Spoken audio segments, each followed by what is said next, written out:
สำหรับการเทศธรรมการแรกก็ได้จบลงไปเป็นที่เรียบร้อยโดยพระเดชพระคุณหลวงพ่อพระราชรัชมุนีเจ้าอาวาสวัดสวนดอกพระรามหลวงการที่สองนั้นก็จะเป็นการหิมพานต์มีอยู่134พระคาถาคนเกิดปีฉลูจะได้บูชาธรรมกันนี้เป็นธรรมประจำปีเกิดครับอันดับต่อไปก็จะได้กล่าวถึงอานิสงส์ในการฟังธรรมมหาญาติเวสสันดรชาดกตั้งแต่ต้นจนจบก็จะมีพระอานิสงส์ดังนี้กันว่าได้ฟังธรรมกันทัศพรที่ท่านเจ้าคุณเฮาได้เทศจบลงไปผูกทวนหนึ่งมี19พระคาถาประจำปีชวดนะครับยุพระธาตุเจ้าสี่จอมตองมีอานิสงส์กันว่าจักปรารถนาเอาสุข3ประการก็จักสมคำปรารถนาทุกประการนะครับปรารถนาไปเกิดในสวรรค์ก็จักสมความปรารถนาทุกประการถ้าได้กลับมาเกิดในเมืองคนก็จะได้มาเกิดเป็นมหาเศรษฐีมีเข้าของสมบัติมากนักคิดอันใดก็สมใจทุกอย่างนะครับการว่าตายจากเมืองคนเอาไปก็ไปอยู่ปราสาทแก้ววิมานคำถ้าฟังธรรมมหาญาติได้เวสสันดรโดยความตั้งใจและเคารพคบยำ13กันจนจบนะครับก็จะได้ไปเกิดร่วมบรรตัญญาณของพระเจ้าของพระศรีอริยเมตไตรเจ้าในกระอันจักมาไปนานะครับปีนี้ก็กันแรกในสืบชะตาปีชวดนะครับปีหนูจุพระธาตุเจ้าสี่จอมตองนะครับมี19พระคาถาครับขอความสุขความเจริญจงมีกับทุกท่านครับขอสวัสดีครับ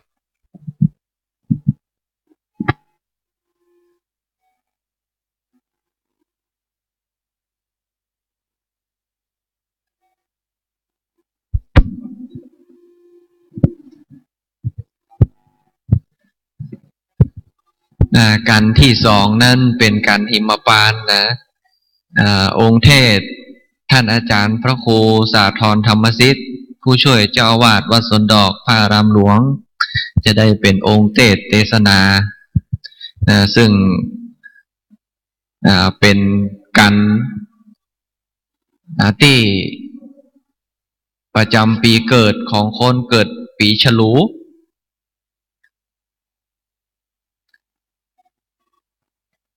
เมื่อสักพร้อมแล้วสักกรรมหนึ่งก็จะได้เริ่มสำหรับศรัทธาญาติโยมที่ยังไม่ได้กินข้าวกินน้ำเตือนสักกรรมหนึ่งก็เปลี่ยนกันไปรับประทานอาหารกินน้ำกินอาหารเสร็จแล้วก็มานั่งมาเดิมออกไปเปลี่ยนอิริยาบถ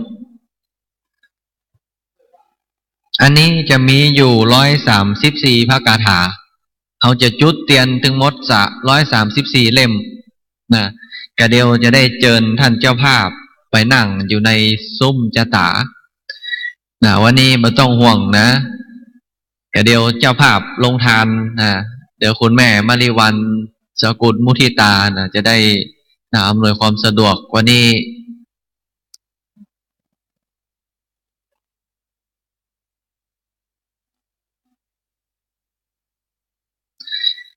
สำหรับเจ้าภาพการเทศการหิมพานต์นี้ก็ประกอบไปด้วยคุณโยมพิเชษฐ์ลีลาพัฒน์คุณโยมพัฒธิดาวีรกิจธนเดชท่านอาจารย์พระมหาบุญชัยประภัสรเมธีเด็กชายมหาศาลศิวะวรพลก็เดียวจะได้เชิญท่านเจ้าภาพไปนั่งอยู่ในซุ้มจตาเนาะในซุ้มจตาหั่นมีเก้าอี้รับรองอยู่มีท่านอาจารย์พระมหาบุญชัยเป็นต้นเป็นประธานเป็นเจ้าภาพการเทศ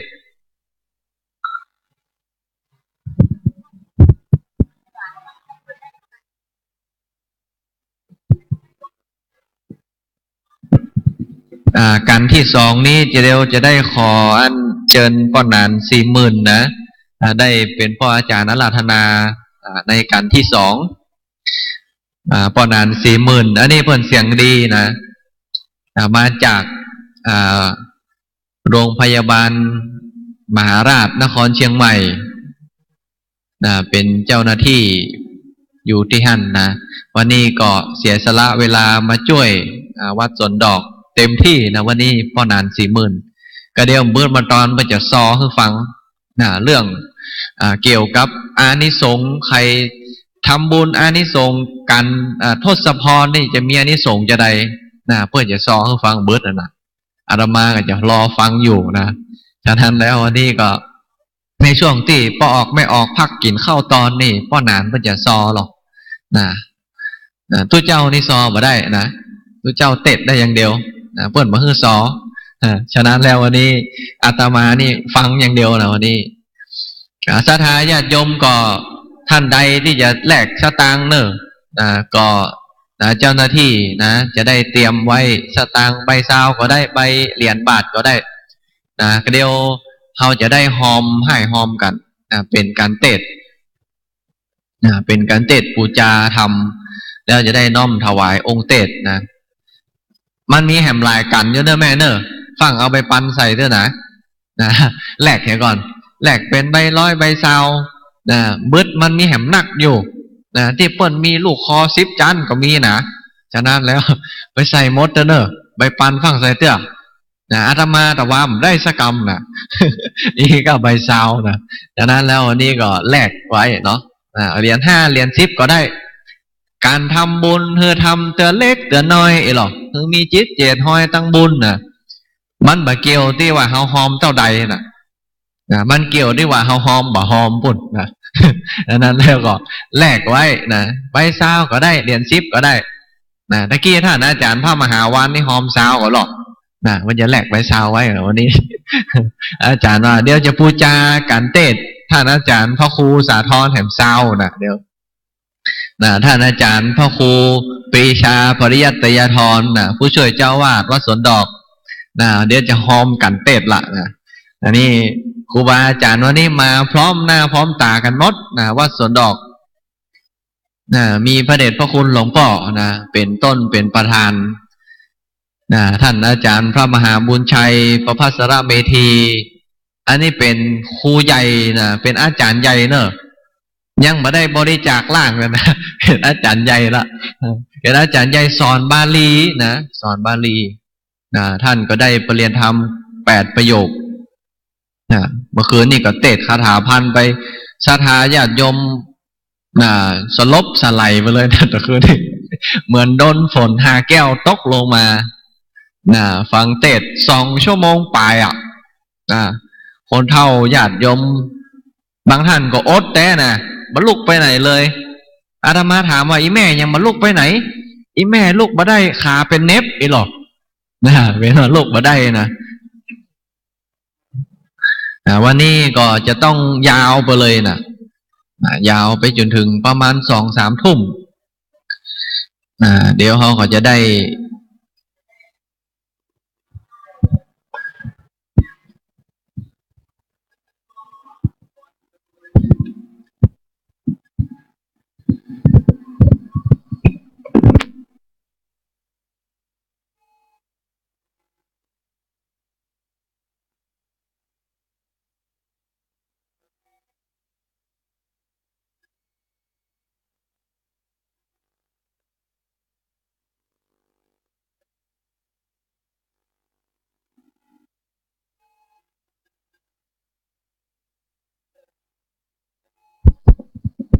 เดี๋ยวสักกรรมเขาจะได้เริ่มละเพราะว่าเขามารอถ้าญาติโยมหิวเข้าก็เดี๋ยวลงไปลงทานพุ่นเนาะเขามารอละเพราะว่าเดี๋ยวมันจะไปครูบาอาจารย์ที่เปิดมาตามเวลามันจะรอเนาะตอนนี้ก็ได้เวลาพอสมควรละจะได้เริ่มพิธีได้ฟังกันที่2กันหิมพานต์ซึ่งเทศนาโดยท่านอาจารย์พระครูสาธรธรรมสิทธิ์ผู้ช่วยเจ้าวาดวัดสวนดอกพระอารามหลวงณโอกาสนี้จะได้จุดเทียนส่องธรรมเพื่ออาราธนาองค์เทศขอเจริญพรเรียนเชิญคุณโยมพิเชษฐ์ลีลาพัฒน์ มาขอเจริญพรเรียนเชิญแม่ครูสิตาศิวะวรพลได้จุดเทียนส่องธรรมโอกาสนี้คนเกิดปีฉลูท่านได้เกิดปีฉลูพ่องโยมยายเชิญเข้าไปนั่งในซุ้มพันเนอะไปนั่งในซุ้มพันเชิญเลยเชิญคุณแม่ไปนั่งในซุ้มมีใครเกิดปีฉลูแฮมแม่มีก่อนคนเกิดปีฉลูเชิญญาติโยมไปนั่งตีโซฟาเนอะข้างหลังเลยคุณแม่คนเกิดปีฉลูเชิญข้างหน้าเลยคุณแม่นะนั่นแหละวันนี้ไปนั่งตั้งหลังท่านเจ้าภาพพุทธ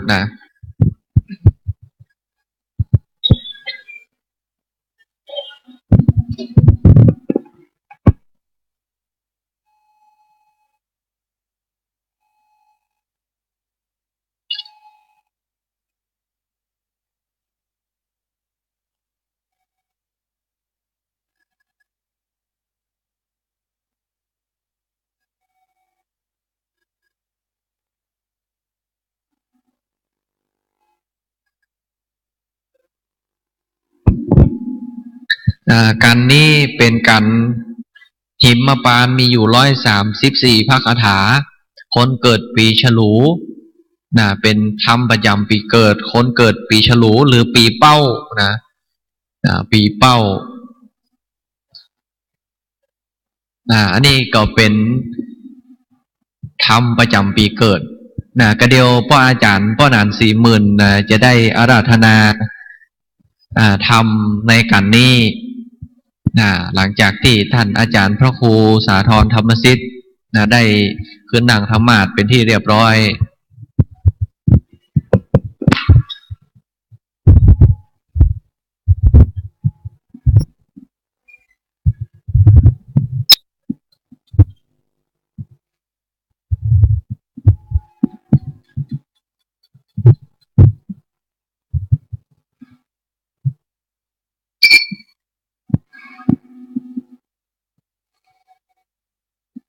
ครับขอกราบน้อมนมัสการท่านอาจารย์พระครูสาธรธรรมสิทธิ์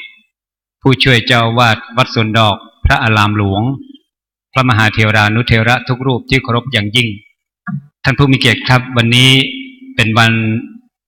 มงคลอย่างสูงในชีวิตของกระผมและท่านผู้มีเกียรติทั้งหลาย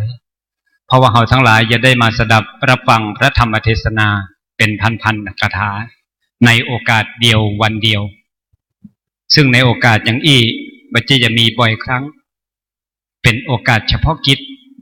ของคนภาคเหนือและคนภาคกลางและโดยเฉพาะอย่างยิ่งกันล้านนาคนที่เกิดในปีต่างๆตั้งแต่ใจเป้าหยีเมาสีไส้สังงาเม็ดสันเล้าเสร็จไก12ราศีนี้ก็จะได้นั่งฟังไถเกิดในวันใดก็จะได้นั่งสดับรับฟังบทพระคาถาในธรรมมหาจารย์หรือว่าธรรมหลวงในภูกนั้นๆวันนี้ผมมาในนามของคนอนุรักษ์ทางด้านภาษาไทยซึ่งมีความชื่นชมในการที่พระพุทธศาสนามีกาบคำว่ากาบในที่นี้ก็คือการได้เรียงร้อยเอาภาษาไทยมาใจกับพระพุทธศาสนาถามว่ากาบนั้นมีฉันทลักษณ์ที่ตายตัวก็ผมขอกราบเรียนที่นี่ครับว่ากาบนั้นก็มีฉันทลักษณ์ที่ตายตัวโดยเฉพาะอย่างยิ่งกาบล้านนาไม่ได้เหมือนกาบภาคกลางกาบล้านนานั้นจะมีวรรณยุกต์ที่ลงครบ5วรรณยุกต์วรรณยุกต์แรกก็คือเสียงสามัญเสียงตรีเสียงโทเสียงเอกเสียงชัตวาแต่กาบของล้านนาเขานั้นจะเริ่มต้นด้วยเสียงสามัญพอสิ้นสุดเสียงสามัญแล้วก็จะฮับด้วยเสียงชัตวาพอสิ้นสุดเสียงจัตวาแล้วก็จะฮับด้วยเสียงโทพอสิ้นสุดเสียงโทแล้วก็จะฮับด้วยวรรณยุกต์เสียงตรีพอจบวรรณยุกต์เสียงตรีแล้วก่อนจะจบกาบก็จะลงด้วยวรรณยุกต์สามัญมันจะเวียนว่ายกันนี้ไปตลอดถ้าเราได้ตั้งใจสดับรับฟังแต่คนที่จะกาบเป็นกาบสดนั้นก็จะต้องมีฉันทลักษณ์อยู่ในตัวดังที่กระผมคงจะได้ขออนุญาตท่านผู้มีเกียรติทั้งหลาย อาราธนาธรรมหรือกราบอาราธนาแบบล้านนาณบัดนี้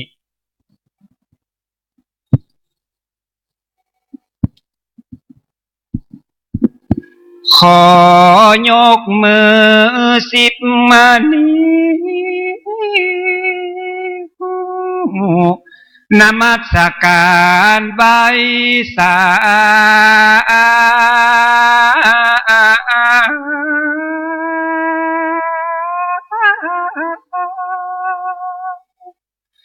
พระสงฆ์สังฆาสินใสสะอาดสะอาดได้คืนนั่งธรรมาสแล้วนั้นเพื่อจักได้เทศนาธรรมขอได้เมตตาใส่กาบมาเก้าฮือคนฟังล้นหลาม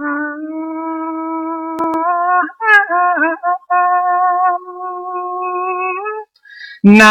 ขวงแก้วอารามวัดสวนดอกแห่งนี้เป็นอานิสงส์ฮือคนฟังวันนี้ที่ได้ตั้งใจได้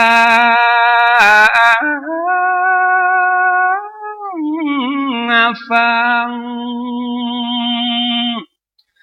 ธรรมังธรรมมุตตมังอนุกัมปิมังปัจจังอาราธนังกโรมา ขอเจริญพรญาติโยมนักศีลนักบุญทั้งหลายผู้สนใจใฝ่ในการฟังธรรมก่อนที่จะเทศเป็นทำนองแบบล้านนาอาตมาภาพอยากจะเล่าเนื้อหาของธรรมย่อๆให้ญาติโยมได้ฟังเพราะว่าวันนี้โยมมีหลากหลายทั้งคนพื้นบ้านล้านนาแล้วก็คนภาคอื่นมาฟังด้วยเกรงว่าอาจจะฟังออกยากเพราะว่าภาษาที่เขาเอามาใช้นี่เป็นภาษาโบราณกันนี้หิมพานต์เป็นกันที่สองต่อจากกันแรกของพระเดชพระคุณหลวงพ่อกันนี้มี134พระคาถากันนี้ก็จะเล่าหรือกล่าวต่อจากเมื่อกี้นางพุทธดีให้กำเนิดแล้วเนาะลงมาเกิดพร้อมกับมีพร10 ข้อต่อนี้ตั้งแต่กันนี้เป็นต้นไปนางพุทธดีก็จะได้รับก็เอาพรนั้นมาปฏิบัติเอาพรมาใช้เป็นพรวิเศษโยมมีตั้งหลายอย่างนะพพระนางพุทธดีมาเป็นราชธิดาของเจ้าเมืองแล้วพออายุ16 ปีคุณพ่อคุณแม่พระบิดาพระมารดาเนี่ยก็อภิเษกสมรสให้พระนางพุทธดีไปอภิเษกสมรสกับพระเจ้าสนชัยอภิเษกสมรสกับพระเจ้าสนชัยได้นานโยมเทวดาก็ไปอาราธนาเวสสันดรเทพบุตรลงมาจุติตอนนี้พระเวสสันดรจุติละจะเกิดแล้วเนาะมาจุติไม่ได้มาองค์เดียวนะพระเวสสันดรไม่ได้มาองค์เดียวมีอมาตย์60,000 คนกันนะลงมาเกิดในคันของชาวบ้านคันของเสนาอมาตย์และแปลกกว่านั้นโยมวันที่พระเวสสันดรมาเกิดมีแม่ช้างเอาช้างปัจจนเคนเนาะช้างเผือกนะเอามาจากไหนไม่รู้เอามามอบให้เลยนะเอามาไว้ที่โรงช้างแล้วแม่ช้างมันก็หายไปอันนี้เป็น เป็นเหตุการณ์ที่อัศจรรย์นะโยมเนาะอัศจรรย์พระนางและพระนางก็มีความรู้สึกแปลกๆว่าเมื่อกี้นางก็มีข้อหนึ่งพรบอกว่า ถ้าเกิดเป็นคนหรือว่าเป็นได้เป็นพระชัยเป็นพระมเหสีแล้วเนี่ยต้องมีโอกาสทำบุญมีพรข้อหนึ่งนะที่โยมฟังเมื่อกี้พรนะพระนางผุสดีมีตั้งท้องตั้งพระครรภ์เนี่ยแต่ครรภ์นี่มองไม่เห็นเนาะมีพรข้อหนึ่งว่าอยากให้ครรภ์โตแต่มีจิตใจอบอ้อมอารีอยากจะสงเคราะห์อยากจะให้ทานตั้งแต่มีครรภ์ละนะอันนี้เป็นเหตุการณ์นะเนาะพอทรงพระครรภ์ได้ระยะหนึ่งก็อยากออกไปเยี่ยมบ้านเราออกไปแอลออกไปเที่ยวออกไปดูบ้านดูเมืองไปชมนกชมไม้ไปชมตลาดสงสัยมีตลาดสดตลาดขายของเขาทางพญาสนชัยก็ก็ให้ไปพร้อมกับนางสนมบังเอิญโยมไปถึงตรอกพ่อค้าเป็นซอยเป็นถนนนะเป็นร้านค้าพระนางก็อยากจะคลอดพอดีลมกมชวาทเนี่ยมันมาพอดีเขาก็พระองค์ก็เลยคลอดณตรงนั้นตอนคลอดนี่ไม่เสียเลือดเสียเนื้อเนาะบ้านเฮานี่เกิดลูกเนี่ยมันต้องเสียเลือดเสียเนื้อเสียอย่างไรอย่างอันนี้ไม่มีพอคลอดออกมาพระเวสสันดรนี่ร้องอัมมานะโยมวันเฮาก็เป็นอัมมานั่นนะอัมมาเป็นภาษาอินเดียอัมมาพอพระองค์คลอดออกมาได้ไม่มีพระชนพายุได้6 ปีเวสสันดรเนี่ยก็อยากจะให้ทานมีจิตใจที่จะทำบุญให้ทานเอื้อเฟื้อเผื่อแผ่สงเคราะห์ผู้คนคนมีก็ทำทานมาตลอดเวลารู้จักเสียมีความรู้สึกอยากจะเสียสละอยากจะทำบุญอยากจะช่วยเหลือคนมั่งมีช่วยคนไม่มีผู้เหลือเจือผู้ขาดทำตลอดจนแล้วพระเวสสันดรเนี่ยท่านจะดูว่าช่วยเหลือให้ตรงกับความต้องการมีอยู่ครั้งหนึ่งโยมเมืองอีกเมืองหนึ่งเมืองบรรทกพันธรรมห้องเมืองกลิงกลาดแล่นเกิดทุพพิฆภัยอดข้าวอดน้ำฝนไม่ตกต้องตามฤดูกาลเกิดทุพพิฆภัยนะว่ามีข้าวกินข้าวก็จะหมดพระเจ้าอยู่หัวเมืองนั้นน่ะเมืองกลิงกลาดชวนญาติโยมมารักษาศีล 8เหมือนพวกเราทำเนี่ยฝนมันก็ไม่ตกอีกทำยังไงดีเขาก็แนะนำว่าไปขอช้างเผือกของพระเวสสันดรมาที่ช้างเผือกตัวเชือกนี้นะอยู่ไปที่ไหนชุ่มเย็นที่นั่นมาเชียงใหม่ฝนตกบ้านเมืองจุ่มเนื้อเย็นใจปลูกเข้านาเข้าไร่เข้านาก็ทำนาได้ก็ไปขอพระเวสสันดรซึ่งมีจิตใจเอื้อเฟื้อเผื่อแผ่ชอบช่วยเหลือชอบให้ทานอยู่แล้วเนี่ยก็สละช้างเผือกให้มอบช้างเผือกเป็นทานอันนี้แหละเป็นต้นเหตุที่ทำให้พระเวสสันดรต้องไปบวชเป็นพระฤาษีอยู่ในป่าพอพูดมาถึงตรงนี้โยมเราจะนึกถึงว่าพระเวสสันดรเนี่ยเป็นคำสอนละครสะท้อนชีวิตเป็นละครสอนธรรมดูจากไหนดูจากตัวละครแต่ละคนนะพระเวสสันดรนี่มีตัวละครเอกอยู่23 คนถึง23ตัวละครแต่ละตัวละครนี่มีชวนกันบำเพ็ญบารมีหมดเพราะว่ามหาวาชาติเวสสันดรกันสุดท้ายเนี่ยมันมี10 กันใช่ไหมเตชะสุเนมะภูจนาวิเวก็คือเวสสันดร เป็นการที่บำเพ็ญบารมีครบแต่เด่นเรื่องทานะบารมี โดยเฉพาะพอมีปัญหาขึ้นมาให้ช้างไปแล้วชาวบ้านไม่พอใจเดินมาประท้วงพระเจ้าสนชัยยื่นเงื่อนไขอยู่2 ข้อข้อแรกคือ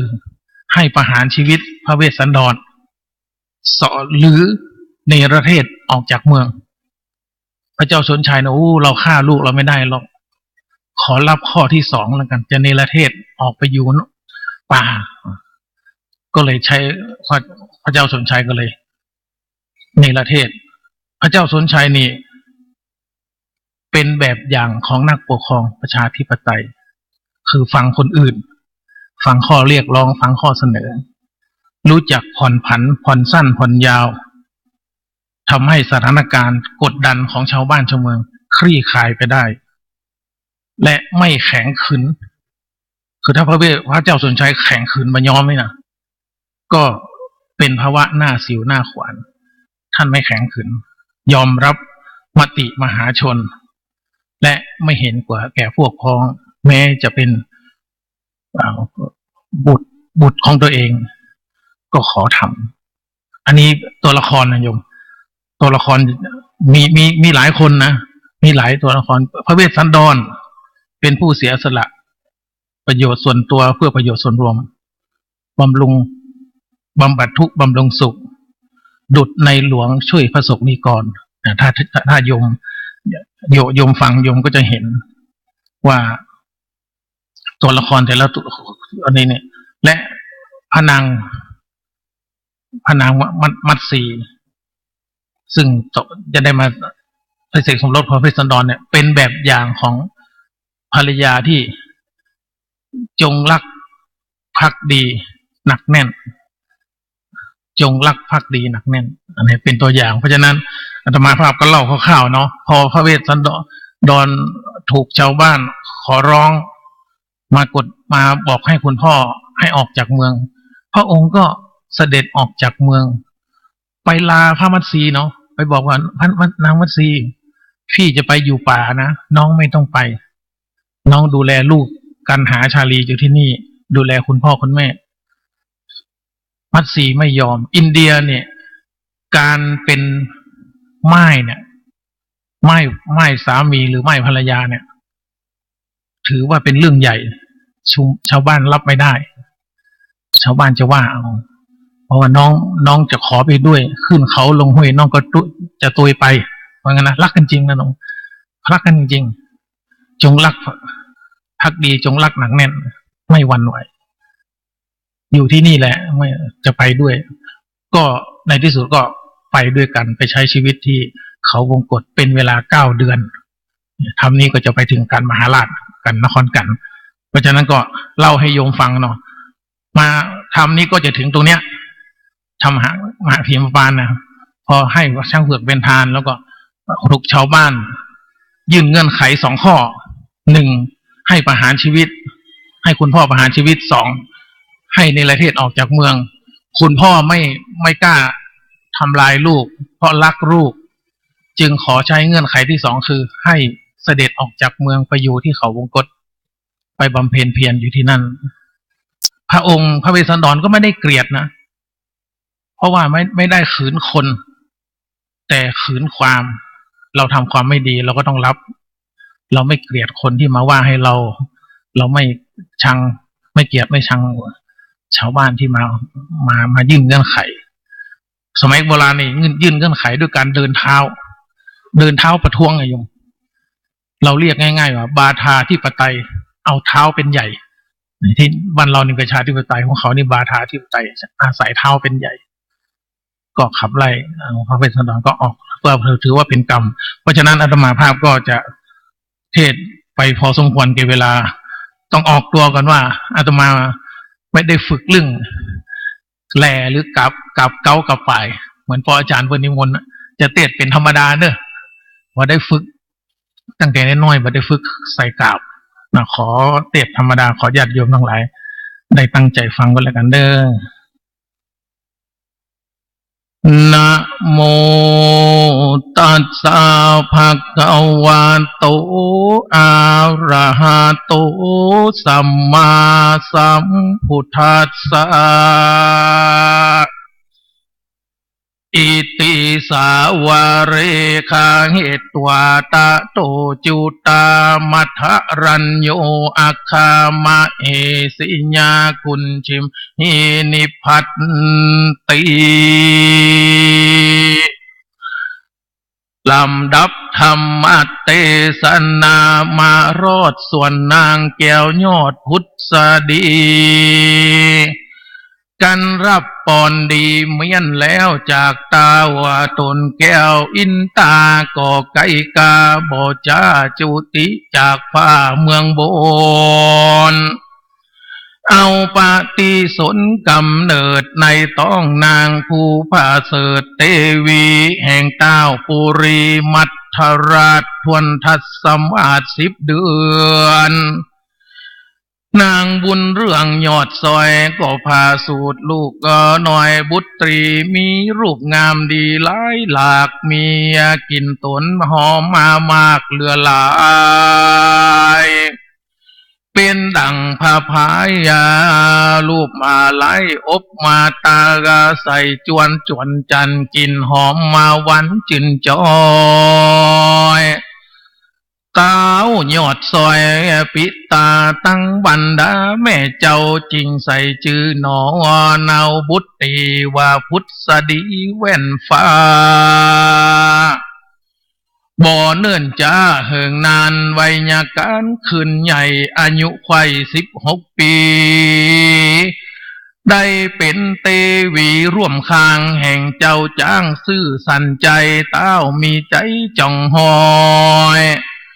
รักนางอ่อนหน่อยบุญพายก็นำกัญญาลายมวลมาก66,000 นางหากเป็นปริวารนงนางนงคานนาไทยเป็นใหญ่กว่านางต่างหลายก็มีหันและนาอาทาสังโฆในกาละยามมานั้นพญาอินเจ้าขุนสวรรค์ก็ลำเปิงพันบ่แล้วว่านางเว้นแก้วพุทธดีรับปอนนาสลีสีผาเสด10 ประการเลิศนั้นเล่าย่อมเป็นแก่เจ้ากัญญาส่วนปอนอันขอบุตตาลูกแก้วก็ยังไปแล้วสันได้กันเต้าคานิ่งใจดังนั้นก็กาดแก้วไปสู่ยังที่อยู่ตุสิตาแล้วไข่จ้าเก้าถอยซึ่งเจ้ายอดนาซอยโพธิญาณว่าโพมาลิสาดังนี้เป็นเก่าว่าคาแด่ผู้เจ้าผู้หาทุกบ่ได้บัดนี้โลกไตจุมปูมีนางบุญจูหน่อยหน้าเตวีตาราชสันจาใจมีก็มี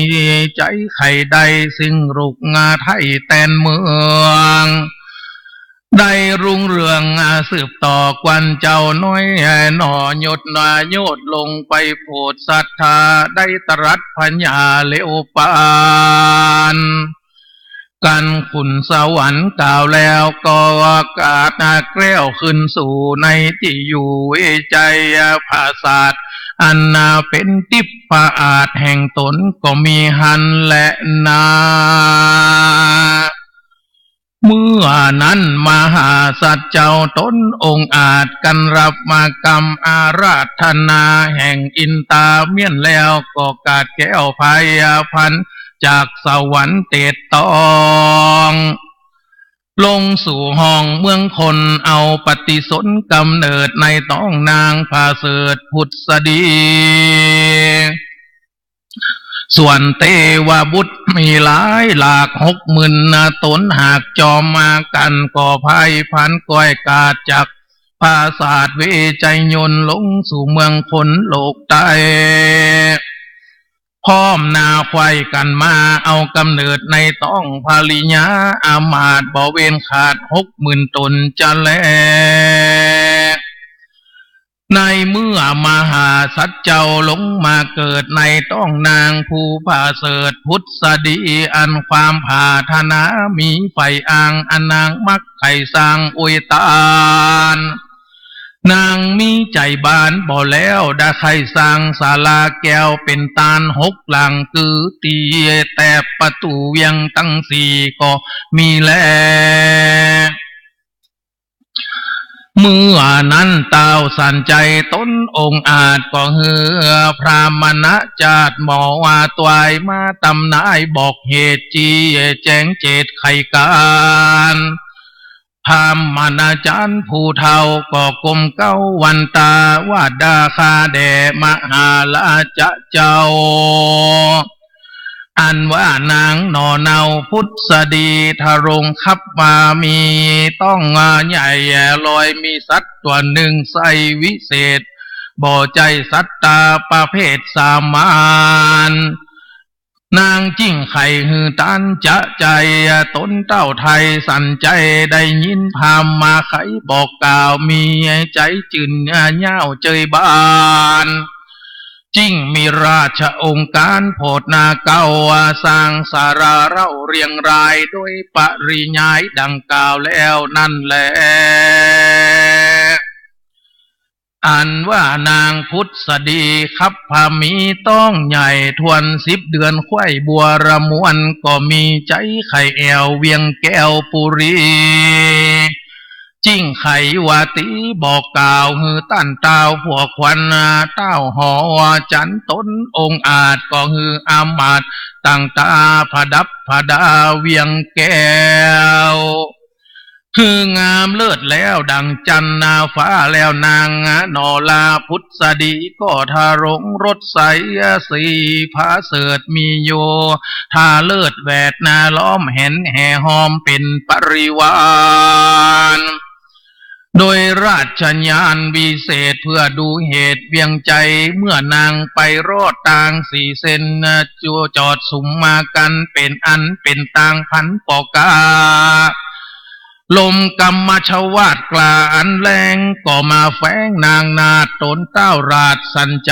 ก็จะไขบอกกล่าวฮืออามาตย์เก้าและเสนาแป่งเกหาหลังพาเสดอันเฮอจาจักฮือนางเกิดมหาสัจเจ้านั่นแหละเมื่อนั้นนางพุทธดีผัวมีสลีบ่อเศร้าก็พาสูตรมหาสัจเจ้าพุทธาบ่มีตุกขาอันใดเลือดยางไข่บ่ออกบ่กิ้วต้องบ่ปอกในตนยาเมื่อนอตดสะโป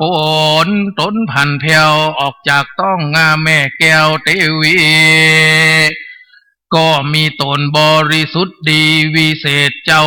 ก็ไขพระเนตรมืนตาแล้วเหยียดมือขวาไปนาปากก็ว่าอัมมะคาแด่แม่เจ้าข้าลูกเต่าไข่ตาลโดยใจแยบานดียลีอันว่าเขาของแม่ยังพอมีสะน้อยหรือจ้าเมื่อนั้นนางพุทธดีได้ยินว่าตีลูกเต้ามาถามเราพุทธานางก็จะตอบถอยซึ่งเจ้าซอยบุญญาณ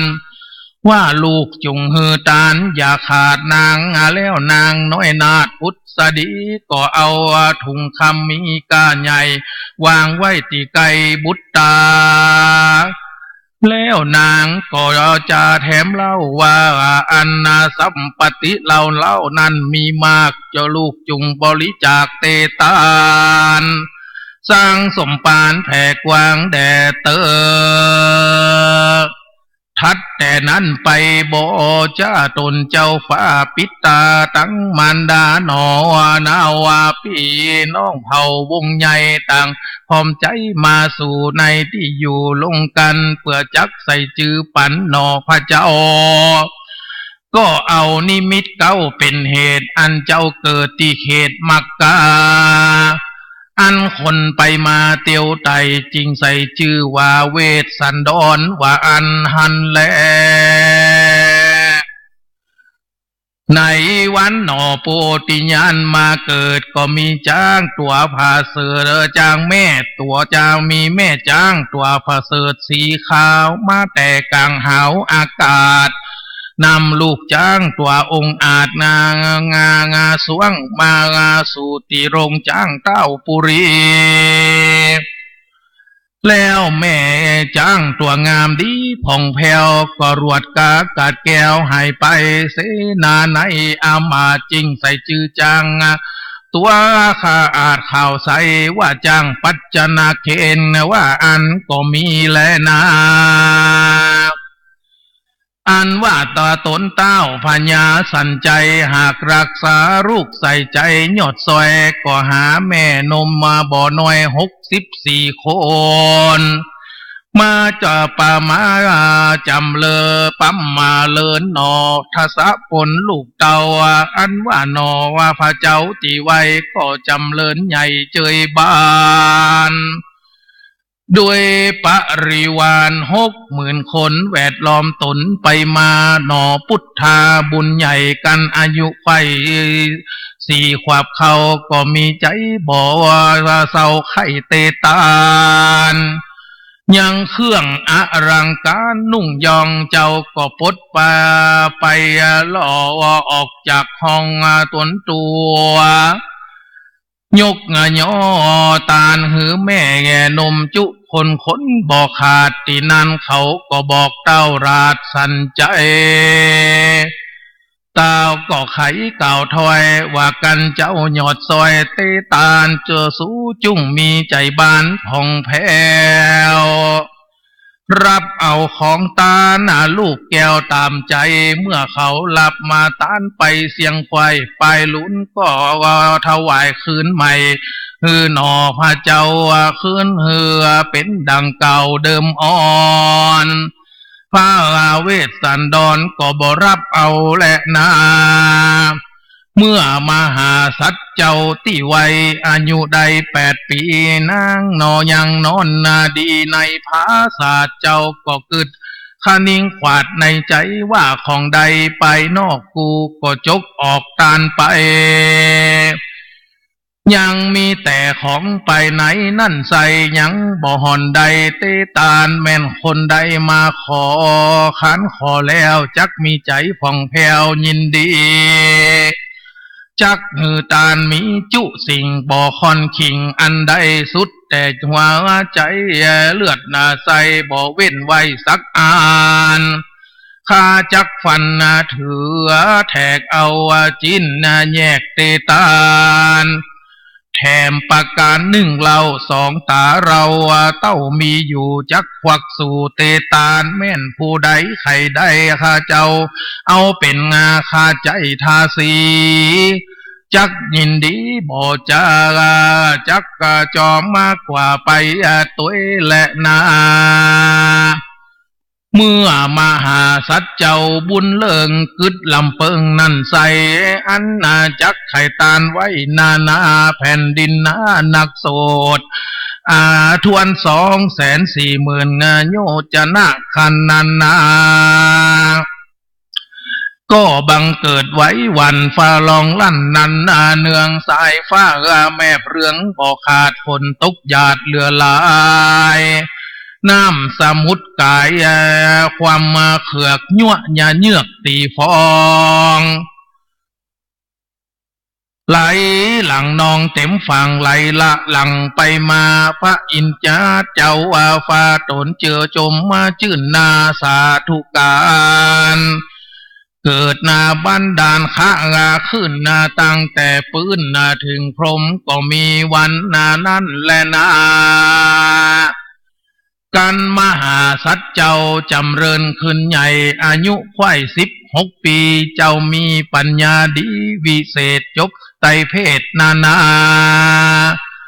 เต้าบุญนาผู้เป็นป้อเกิดใจต่อลูกตนว่าจักไข่ผูกดาแตนเมืองฮือเจ้าบุญเหลืองนอลาได้เป็นเจ้าฟ้าห่อใจจิ้งจะไขโอกาสฮือนางนาถพุทธดี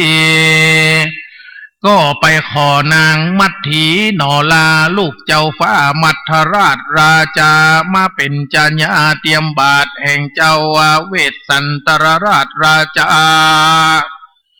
มีนางกัญญาหลายหลาก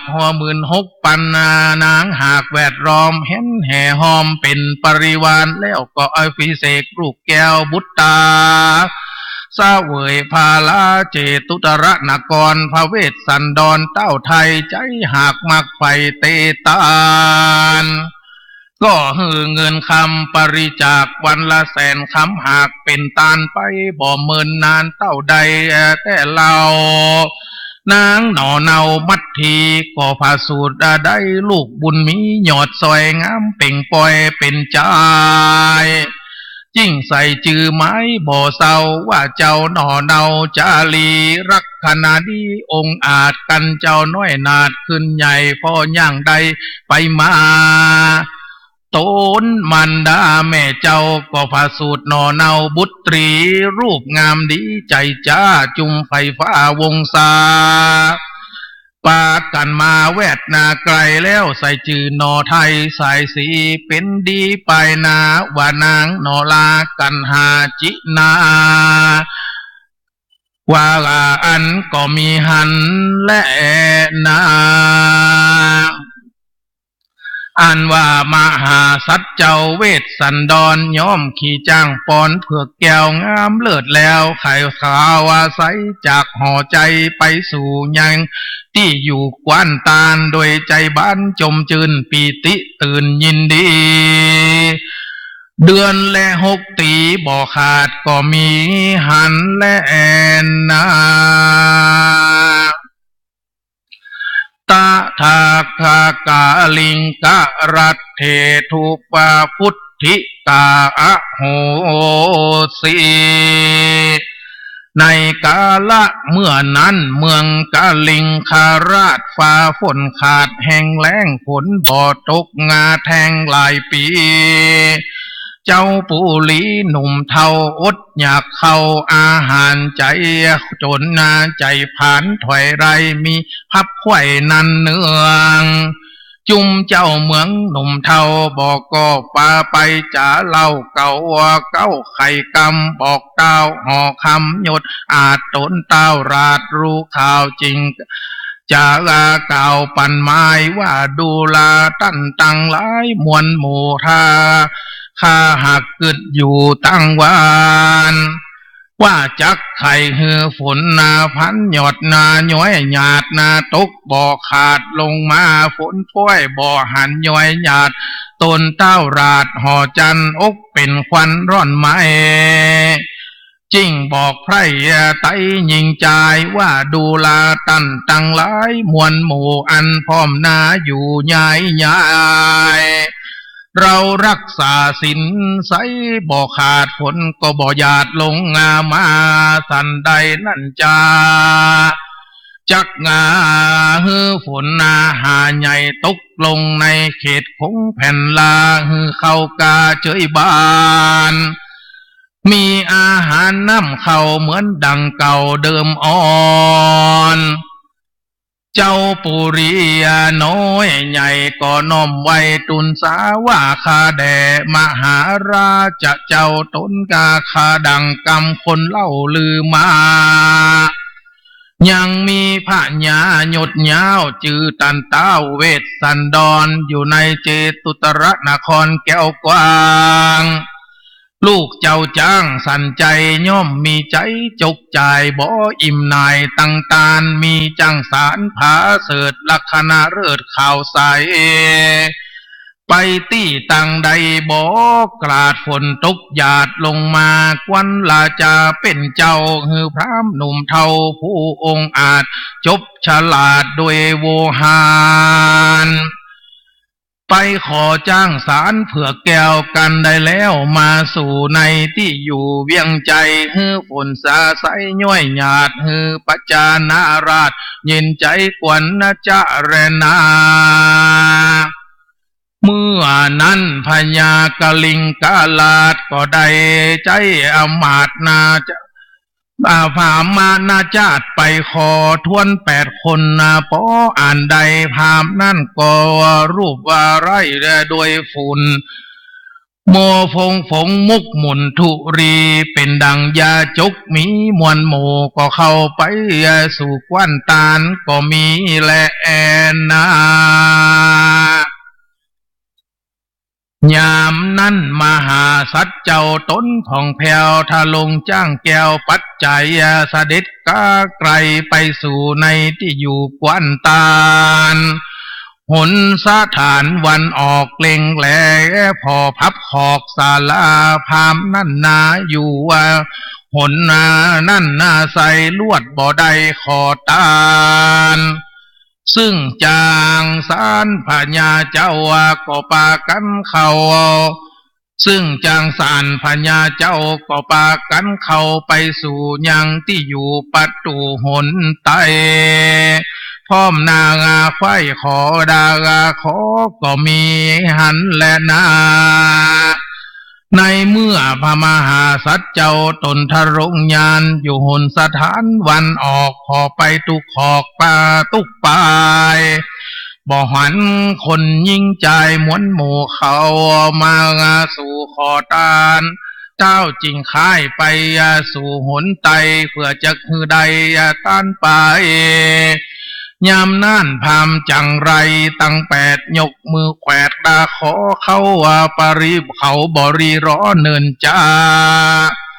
ก็รีบไว้จะเจ้าฟ้าบรมนาถแล้วเขาก็โอกาสกำดีว่าสรีสวดสดีเตียงเต้าจุ่งมีแก่เจ้าตนบุญแด่เตอยามนั้นมหาสัจเจ้าได้ยินพามหนุ่มเทาเจียนจ้าจิ้งสัญญาโอกาสฮือจางตัวอาจปัจจัยเตียวเข้าไปตีไกที่พรามน้อมไว้วอนขอจานเต้าหากทะรงอยู่บนขอจ้างแล้วพระตนแก้วเก่าๆกาถาว่าปารุณหะกัจฉาคานะคาโรมาปะกะกันตาราชัดสิราดังนี้เป็นต้นว่าดูลาพามวนหมู่ผัวมีฝุ่นอยู่ดำมัวโยมือใส่หัวตั้งเก่าอันว่าสู่เจ้าตั้งลายมีใจไฟมีใจภายมักไฟหรือมักไฟใดอันใดอันจาเมื่อนั้นพามต่างหลายจริงไว้พญาบาทไทยบุญนาว่าข้าแด่มหาราชเจ้าตนเป็น94 ปีผู้ค้าหากเครื่องขี้อยากไรมานบใบขอเอาจ้างตัวเอกอ้างปัจจัยเพื่อนำไปสู่เขตแดนประเทศเมืองเราเพื่อบรรเทาไม่มาดฮือตุกขาดหายานี้ตนบุญมีเจียงเจ้าได้ยินพามเท่าขอตานยังจ้างสารเลิศแล้วพาตนแก้วห่อใจก็คานิงในใจไฟเอือไข่เหือจิ้นเนื้อเป็นตาลพรามคนผานมวลหมู่ปอยมัวมาเก่าอูวอนขอกลัวกวนย่อโดยง่ายฮือจุกใจตันไปเจ้าจิ้งไขโอกาสเป็นบทบาทกาถาวาตาตะมินาวิกัมปานิยังญาจันติพรามมนาปะพินนางกุจจารัง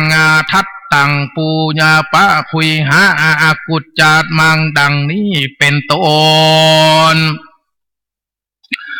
ดูราพามเฮ้ยมวลหมู่เข้ามาสู่ขอตานจังใจก็ตามมาใจมักงาไฟเราบ่ทานีไว้โดยมัดเชรธรรมเราจักวางตามตั้นเราแก่สู่เจ้าเอาไปหน่อห่อใจกล่าวแล้วก็ลงจากจังแก้วนาเขียนเตียวพัดเวียน3 รอบโดยใจจอบยินนาดีอันว่าเครื่องประดับจ้างมีครบควายหากมีก้าใหญ่เหลือหลาย เต้าบ่หมายเว้นไว้อันหน้าใดแล้วเจ้าจอมนาไตยอดซอยก็เอาน้ำตนกันตีน้ำเต็มดีสะอาดแล้วโอกาสกำงามว่าดูราพามเฮ้ยมวลหมู่ตันจุงเข้ามาสู่ที่เราราอันว่ากรรมมักกรรมผาธานาสู่นันเรากูจักเหือตานสู่เจ้าบัดนี้แรนาว่าอันแล้วก็เอางางงวงจ้างแก้วหน้างาเขียนน้อมยอว่าเกณฑ์แน่เมื่อเนื้อมือพามแล้วหลังน้ำงามาขี่โนทกะตกตอดน้ำตกโรงรอดมือพามแล้วก็ฮือจางแก้วเป็นตานไปก็มีวันนั่นแลนา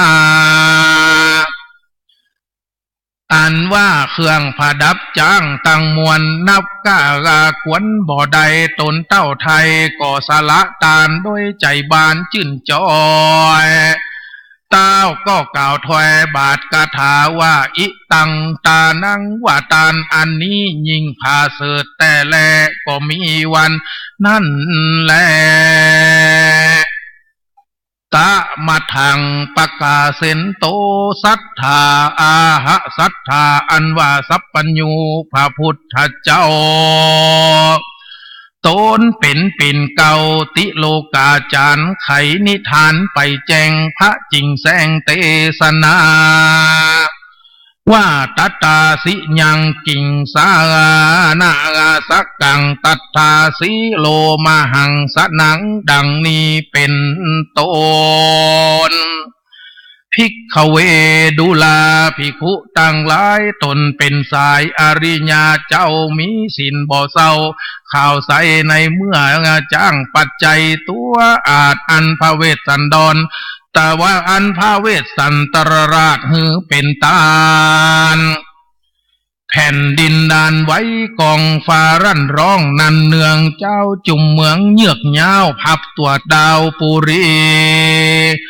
สัตตะสำเนียงมีร่ำให้เหตุว่าเขาเสียดายจ้างงานนั่นใส่เป็นนาแดนก็มีแลส่วนพระอันว่าพรามหนุ่มเทาตั้งหลายกันเขาได้จ้างไปตัวเลิศแล้วก็ขี่จ้างแก้วตั้งหมู่ใหม่ใจสู่เมืองโตน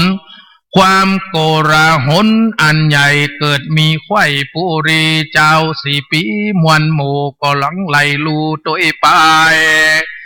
แล้วจะไขโอกาสว่าสู่บอกกว่าเต้าลาด4 ปีอาจยามีนักใหญ่จักตกใส่แต่งหัวสู่จักเอาจ้างตัวอาจกาแห่งเจ้าฟ้าไปไหนหนุ่มพามา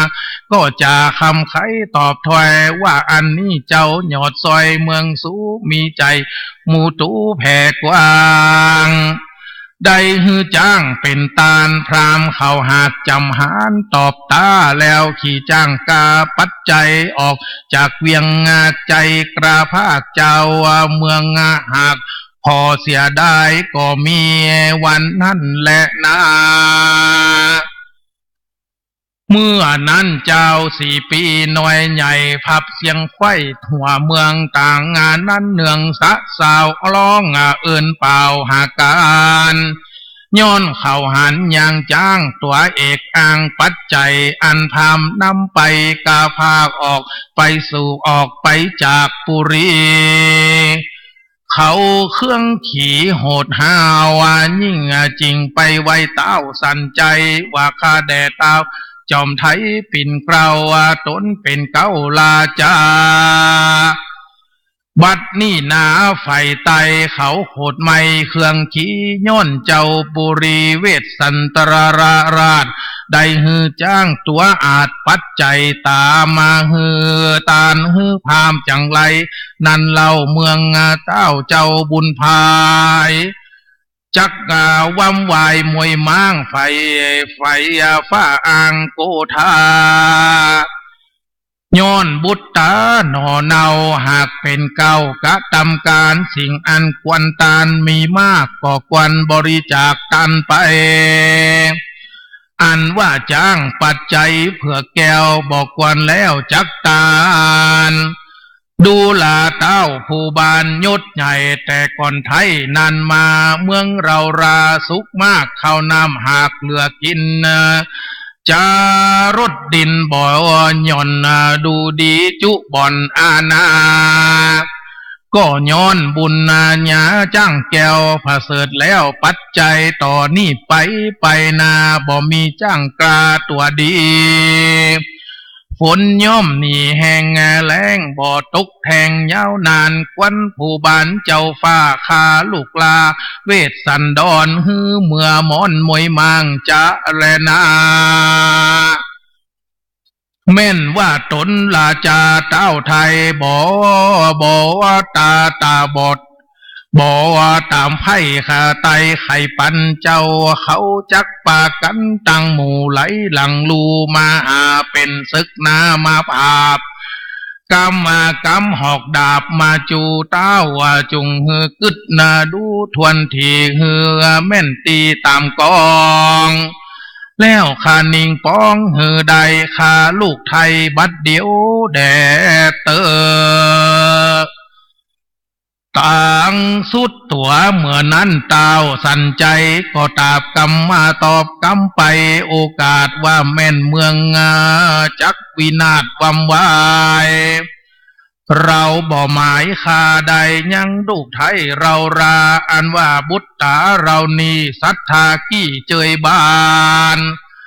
ต่างจานตานจ้างสารตัวเลิศสัวป้อยเกิดเครื่องขีมาไขวาตีสนส่อฮือคาหนอบุตตาบาปอันนาหยาบไรจักตอบทายสายจนตนกูยอมมาตนยามตนกูม้วยมางจักโลกกว้างเมืองคนย่อมเอาตนไปเกิดนรกเดือดอบายเป็นตุกหลายเหลือแหล่บ่เว้นแหววันคืนวันและนา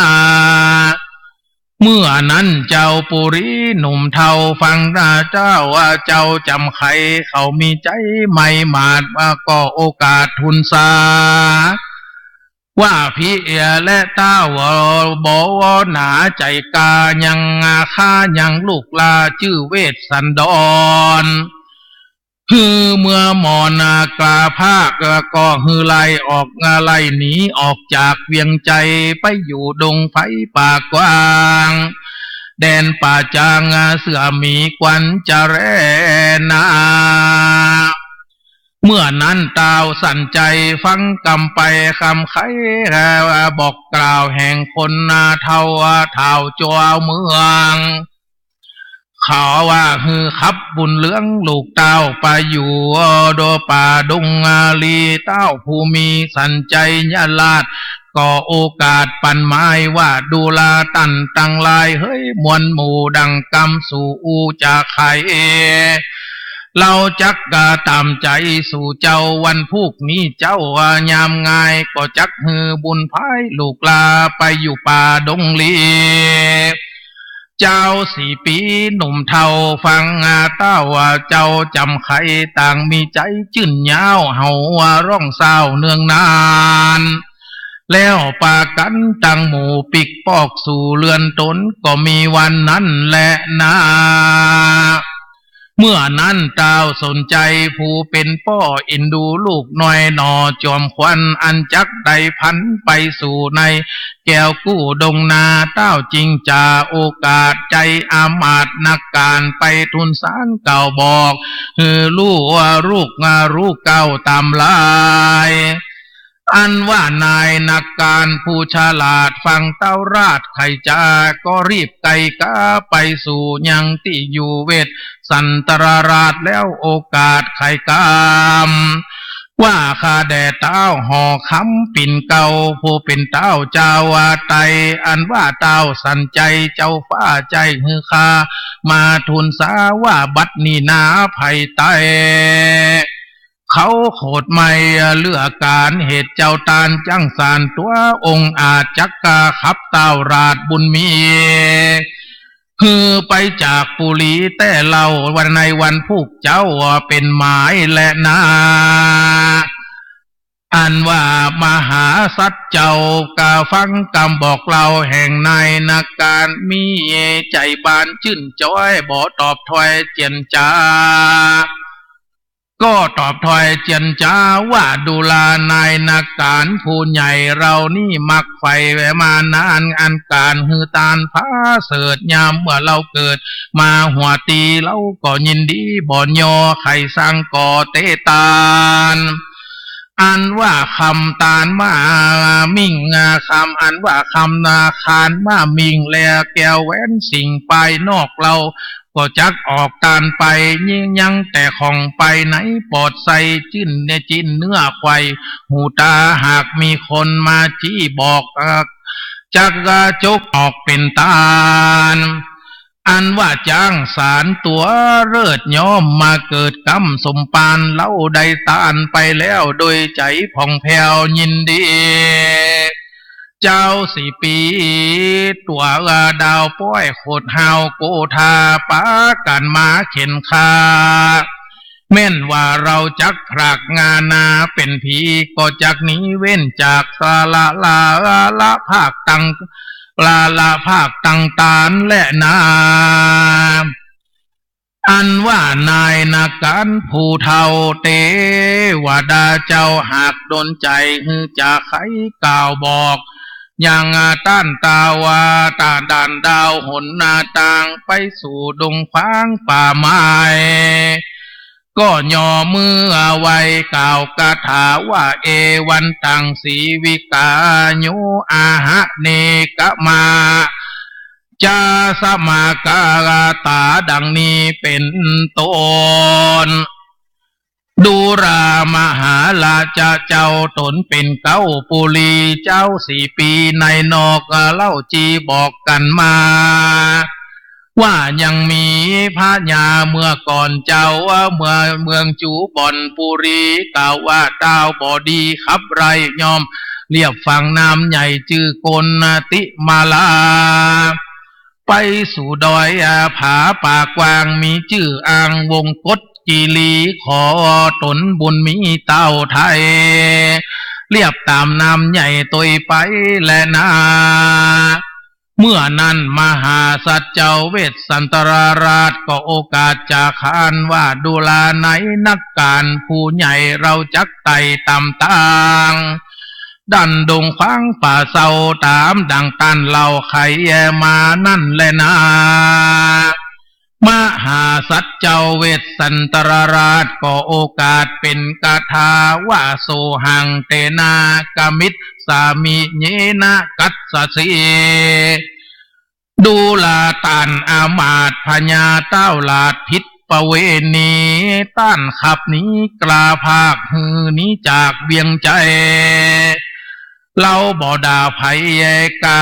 เกียรติบ่เป็นด้วยเหตุเราตานจ้างปายาสารนาภาวาเสดปิติเราเกิดยินดี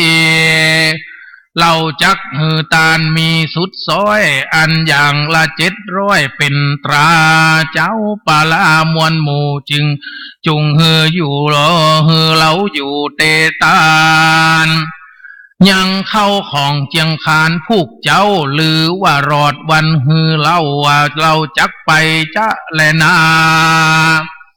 มหาสัจเจ้ากล่าวเต่านั้นแล้วอามาตย์แก้วนักการก็ทุนสารโอกาสลาเต้าลาดขึ้นสู่ใน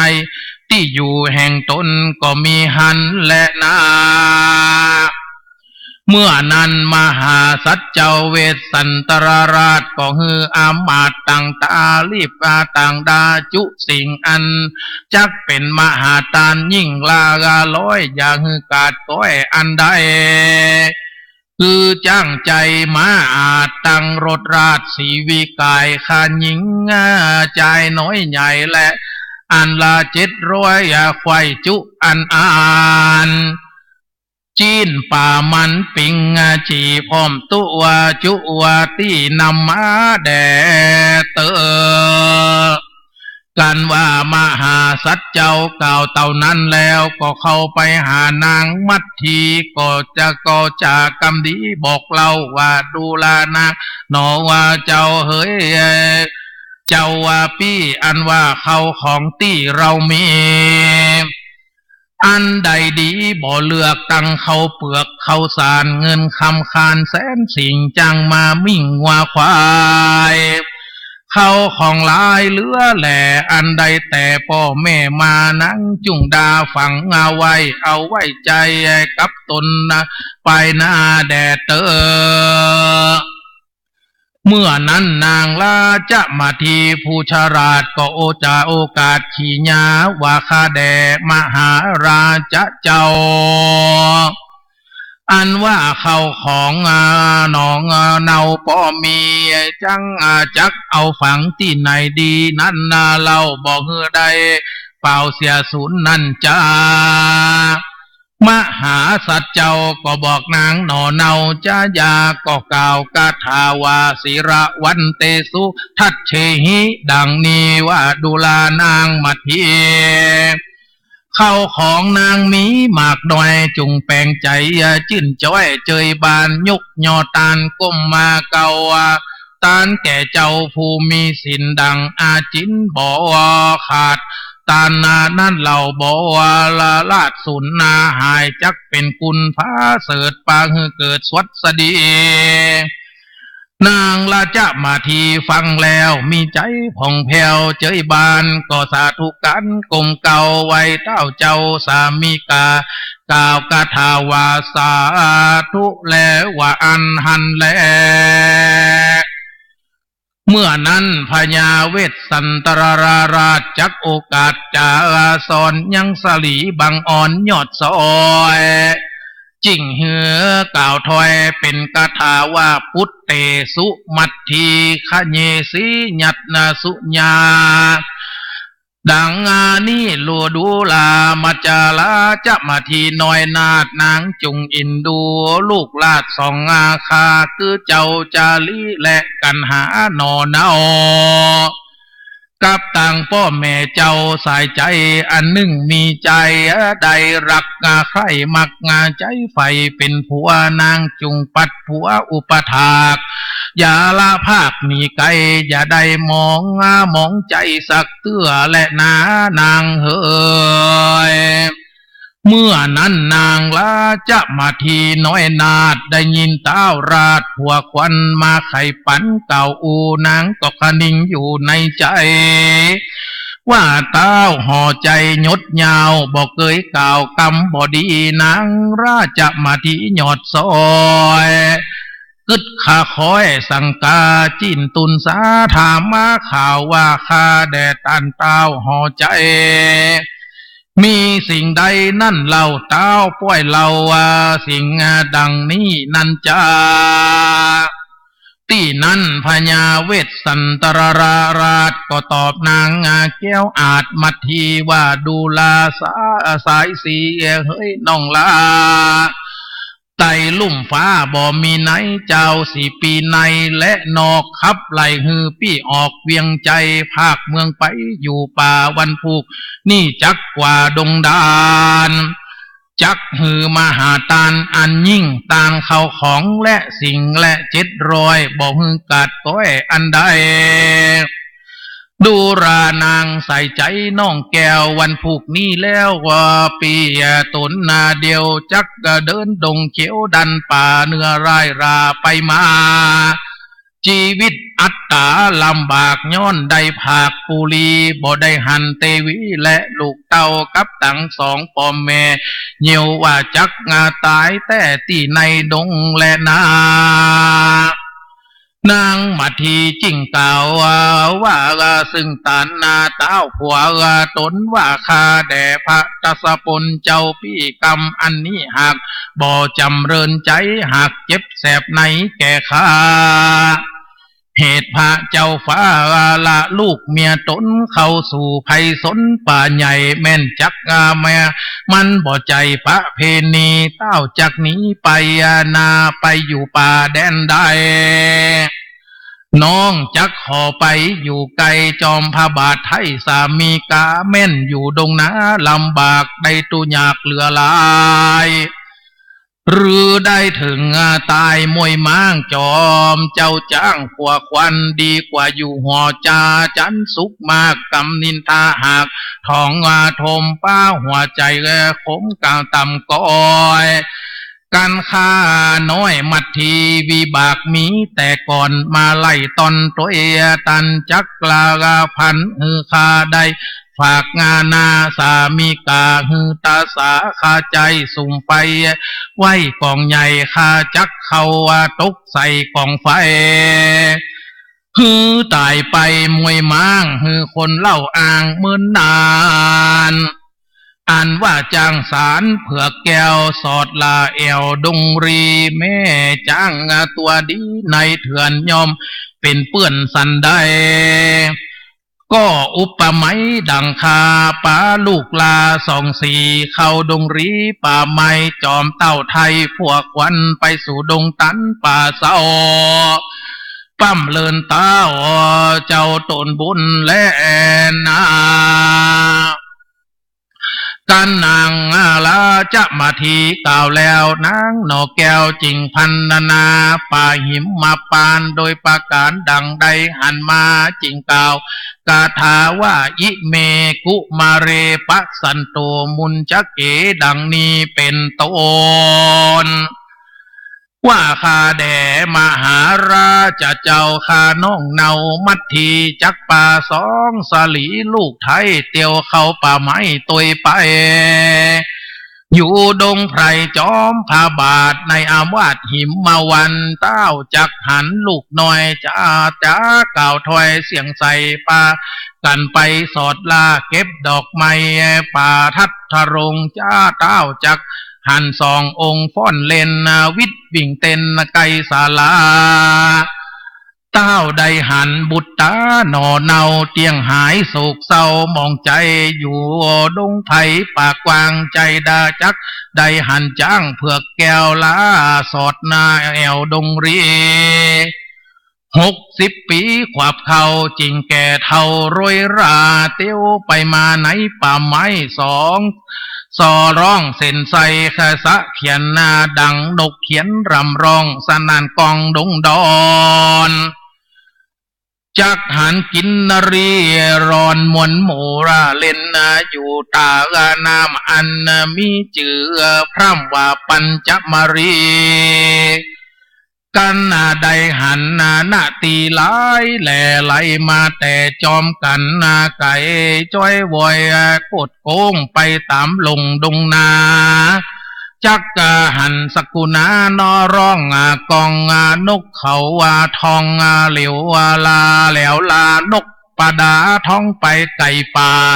เสือโค้งลาดงรีราชสีเป็นหมูกระทิงอยู่ตามดงนกราชหงแอนฟอนอยู่ตามบ่อนดงดานพระองค์จักหันต้นไม้มีบ่อไร่ตุกขอกพองออกดอกเป็นจีมีหลายสีพรำพร้อมดังจักย่อมแปลงเอาดูงามเงาเลิศแล้วดอกบัวแก้วบ้านเมินดอกตาเฮินสะผู้ตั้งตนอยู่หิมมาปานดอกดงดานหลายแหล่มีพับแผ่ดงตันมีจ้าตังวันบ่อควายตนเต้าไทยเจืองเจ้าจิ้งหายโศกเศร้าลืมเมืองลืมสองบุญเหลืองป่อแม่อันอยู่แก่เวียงใจสุขบันใจคำเจ้าดังคามัดทีเล่าไขมาและนานิธิตังขีญาสังวันนาวิเศษจาห้องเหตุหิมมาปานอันประดับประดาไปโดยคาถาว่าใด134คาถาก็บังคมสมเลศเสด็จธุผูกทวนสองจบลงหมดเลยนะครับต่อไปผูกทวน3ก็จะต่อเลยนะครับ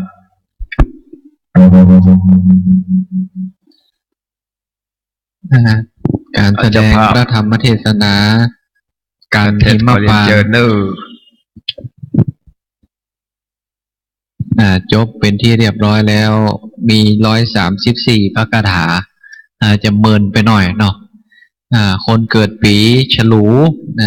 เป็นธรรมประจำปีเกิดคนเกิดปีฉลูท่านเจ้าภาพการเทศประจำกันหิมปานนี้ก็คือคุณโยมพิเชษฐ์ลีลาพัฒน์คุณโยมพัทธิดาพัทธิตาวีระกิจธนเดชท่านอาจารย์พระมหาบุญชัยประภัสรเมธีเด็กชายมหาศาลศิวะวรพลต่อไปจะได้นอบน้อมถวายการเทศณโอกาสนี้ขอเจริญพรเรียนเชิญคณะญาติโยมจากห้างสรรพสินค้าเซ็นทรัลเฟสติวัลเชียงใหม่ได้ถวายการเทศณโอกาสนี้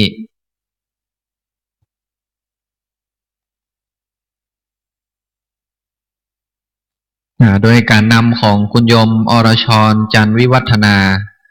ผู้อำนวยการอาวุโสกลุ่มงานปฏิบัติการสาขา6ขอเจริญพรเรียนเชิญได้ถวายการเทศณโอกาสนี้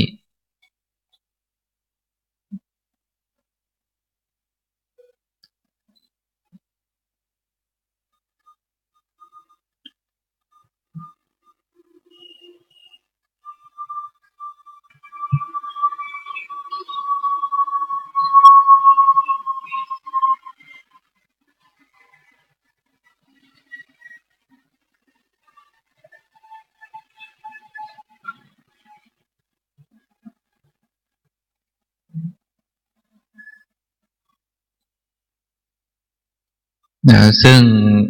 คุณโยมอรชรจันทร์วิวัฒนานั้นก็ได้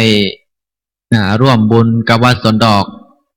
หลายครั้งตั้งแต่การทอดผ้าป่าสมทบทุนการศึกษาภาษาบาลีของวัดสวนดอกเมื่อหลายเดือนที่ผ่านมาแล้วก็ครั้งนี้ก็โดยการปรารภของแม่ครูสิตาศิวะวรพลได้ตั้งใจกันเพื่อจะจัดงานเทศมหาชาติขึ้นครั้งนี้ขึ้นมาเพื่อเป็นการอนุรักษ์วัฒนธรรมประเพณีแล้วก็ส่งเสริมการฟังเทศมหาชาติลำดับต่อไปเจ้าภาพการเทศท่านที่2ขอกราบนิมนต์ท่านอาจารย์พระมหาบุญชัยประภัสรเมธีได้ถวายการเทศเป็นต้นกัลปพฤกษ์ซึ่งท่านพระอาจารย์ก็ได้เป็นประธานในการจัดงานเทศมหาชาติครั้งนี้นี่ยังไม่ได้ฉันเข้าเตือนนะท่านอาจารย์ อาจารย์พระมหาบุญชัยอันนี้เป็นหัวหน้าใหญ่ลำดับต่อไป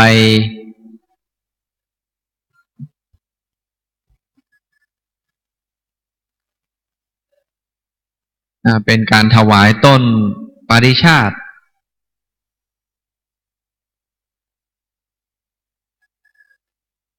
ขอเจริญพรเรียนเชิญแม่ครูสิตาศิวะวรพลเนาะ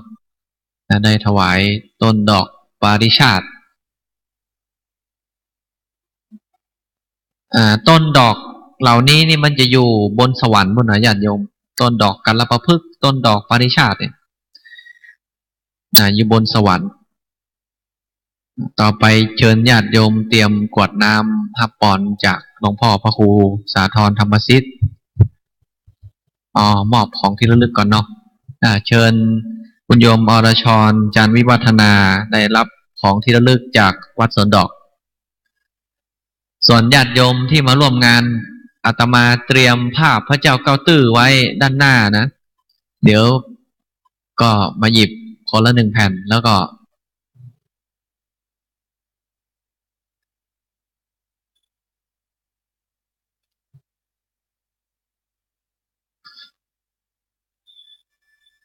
หมดหรือยังครับหมดแล้วเนาะต่อไปเชิญญาติโยมได้กรวดน้ำยังไม่หมดคุณแม่เป็นตัวแทนของคนเกิดปีฉลูคุณยายได้ถวายการเทศที่เป็นพาน สลุงนะสลุงสีเงินคุณแม่เกิดปีฉลู ได้สายสิญจน์ไม่ต้องเอามานะแม่นะ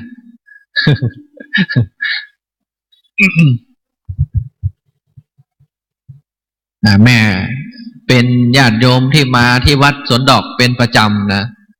ก็นำภัตตาหารเพลภัตตาหารเช้ามาถวายคุณแม่ท่านถนัดทำอาหารฝรั่งนะต่อไปก็เชิญญาติโยมตั้งใจกรวดน้ำประพรอุทิศกุศลโอกาสนี้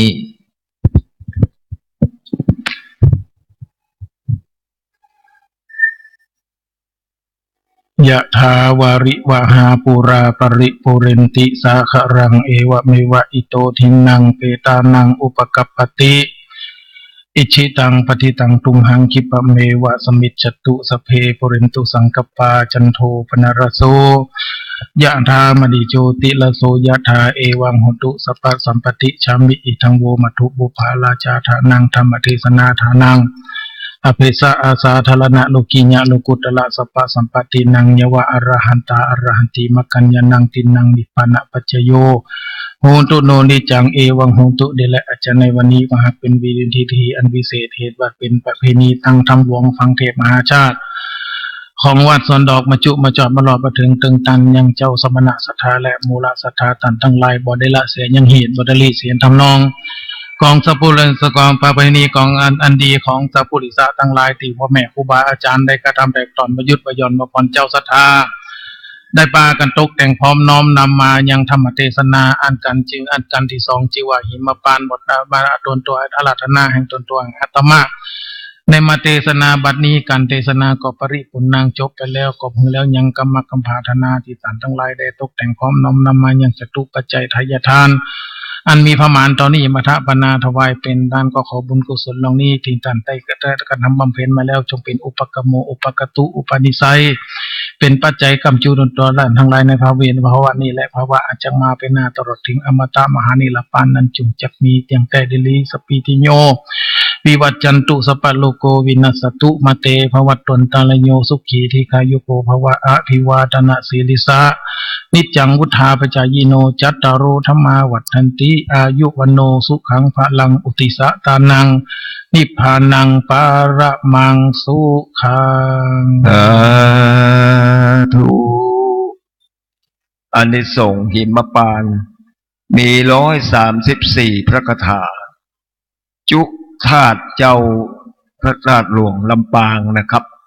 สืบชะตาปีจออปีสลูปีเป้าหรือปีงัวนะท่านได้ฟังจนจบโดยความเคารพครบยำฟังโดยดีแล้วจนจบก็จะได้อานิสงส์จักอยู่จุ่มเนื้อเย็นใจอยู่สุขสบายมีเข้าของสัมปติมากปรารถนาสิ่งใดก็จะได้สมความปรารถนาครับปีสลูนะครับ